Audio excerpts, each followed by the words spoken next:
நீங்கள் global and international ஃபண்ட்ஸில் invest பண்ண பார்த்துட்டு இருக்கீங்களா? தென் இந்த வீடியோ உங்களுக்கானது. எனக்கு ஒரு இன்டர்நேஷ்னல் ஃபண்டை பற்றி தெரியும். அந்த ஃபண்ட் ரொம்ப வருஷமாக பெஞ்ச்மார்க்கையும் இண்டெக்ஸையும் அண்டர் பர்ஃபார்ம் பண்ணிட்டு இருக்கு. அண்ட் முக்கியமாக அது இன்னும் ரெக்கவரே ஆகலை.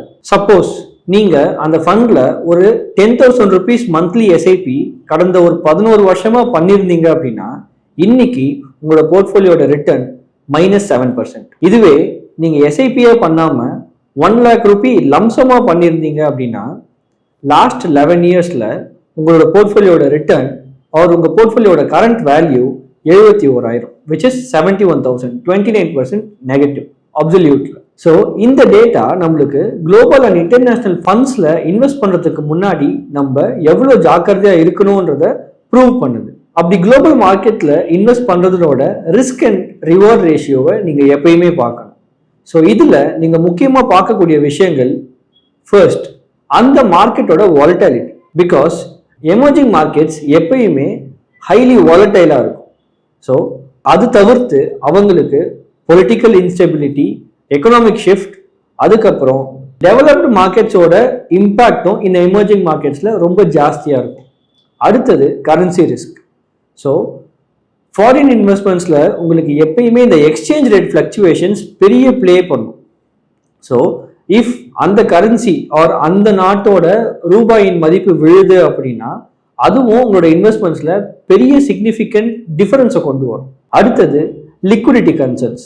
ஃபார் எக்ஸாம்பிள், இப்போது நீங்கள் ஒரு சின்ன எமர்ஜிங் மார்க்கெட்டில் இன்வெஸ்ட் பண்ணுறீங்க அப்படின்னா அந்த மார்க்கெட் கேப் என்ன, அந்த மார்க்கெட்டில் ஒரு பர் டே நீங்கள் ரிடீம் பண்ணக்கூடிய அமௌண்ட்டோட லிக்விடிட்டி, ஸோ இதெல்லாம் நீங்கள் பார்க்கணும்.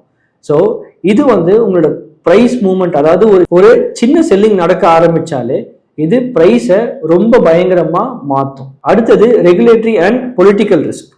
இப்போ கவர்மெண்ட் பாலிசிஸில் சேஞ்சஸ், டேக்ஸ் மாற்றுறாங்க, பொலிட்டிக்கல் கண்டிஷன்ஸில் ஏதாவது ஒரு தவறான முடிவு அத்துவல்கள் நடக்குது அப்படின்னா ஸோ அதுவும் அந்த மார்க்கெட்டோட மூவ்மெண்ட்டை ரொம்ப பெருசாக பாதிக்கும். இது மட்டும் இல்லாமல் நீங்கள் இன்னும் ஒரு சில ஃபேக்டர்ஸையும் பார்க்கணும். அந்த எமர்ஜிங் மார்க்கெட் இருக்க கண்ட்ரியோட எக்கனாமிக் டிபெண்டன்ஸ்.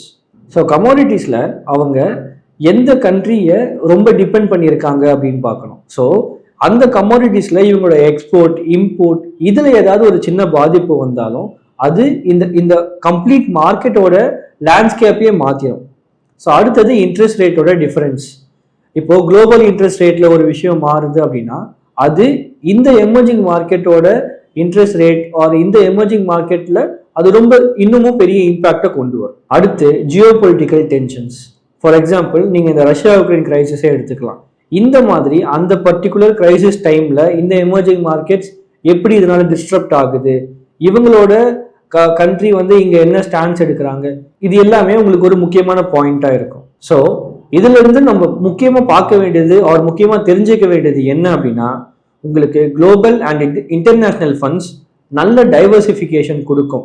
பட் இருந்தாலும் நீங்க இந்த மாதிரியான ஃபண்ட்ஸை சூஸ் பண்றதுக்கு முன்னாடி நீங்க பார்க்க வேண்டிய ஒரு சில முக்கியமான விஷயங்கள் ஆர் நீங்க பண்ண வேண்டிய ஒரு சில முக்கியமான விஷயங்கள் என்ன அப்படின்னா, ஃபர்ஸ்ட் நீங்க ஒரு இன்டர்நேஷ்னல் மார்க்கெட்டோ இல்லை ஒரு குளோபல் ஃபண்ட் போறதுக்கு முன்னாடி ஒரு தரோ ரிசர்ச் பண்ணுங்க. ஸோ இப்போ நான் சொன்ன ஃபேக்டர்ஸ் எல்லாமே இன்லைன் கரெக்டாக இருக்கான்னு பாருங்க.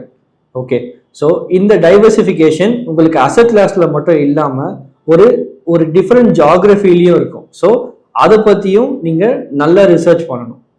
அதுக்கப்புறமா உங்களோட இன்வெஸ்ட்மெண்ட் ஹாரிசானுக்கும் உங்களோட ரிஸ்க் அப்பிடைட்க்கும் இந்த மாதிரியான இன்வெஸ்ட்மெண்ட்ஸ் சூட் ஆகுமா அப்படின்னு பார்க்கணும்.